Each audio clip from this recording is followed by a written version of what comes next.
والذين كفروا لهم نار جهنم لا يقضى عليهم فيموتوا ولا يخفف عنهم من عذابها كذلك نجزي كل كفور.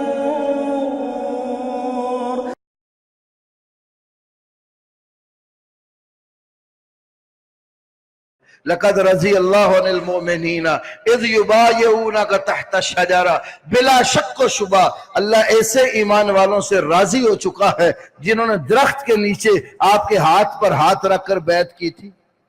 1400 صحابہ کرام حدیبیہ کے موقع پر ایک درخت کے نیچے اللہ کے نبی کے ہاتھ پر ہاتھ رکھ کر بیعت کر لیں کہ حضرت عثمان کو آپ نے مکہ میں اپنا سفیر بنا کر بھیجا گفتگو کرنے کے لیے۔ آل مکہ نے کہا عثمان اگر تو کعبے کی زیارت کرنا چاہتا ہے، عمرہ کرنا چاہتا ہے، طواف کرنا چاہتا ہے، تجھے تو اجازت ہے، تیرے نبی کو اجازت نہیں ہے۔ تو حضرت عثمان رضی اللہ عنہ نے فرمایا عثمان اپنے نبی کے بغیر کعبے کا طواف بھی نہیں کرے گا۔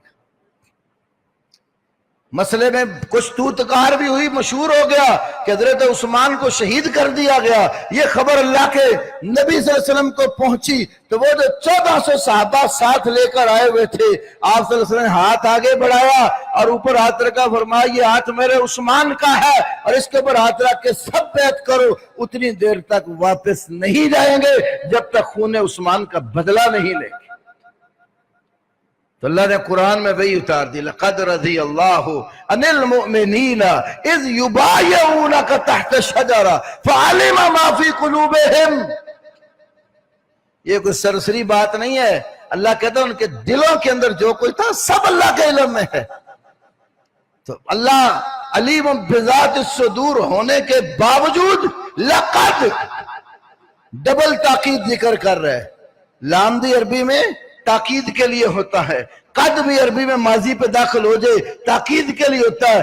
دو تاکیدیں ذکر کی، البتہ یقیناً اللہ تعالیٰ راضی ہو چکا ان ایمان والوں سے جنہوں نے درخت کے نیچے آپ کے ساتھ بیعت کر لی تھی۔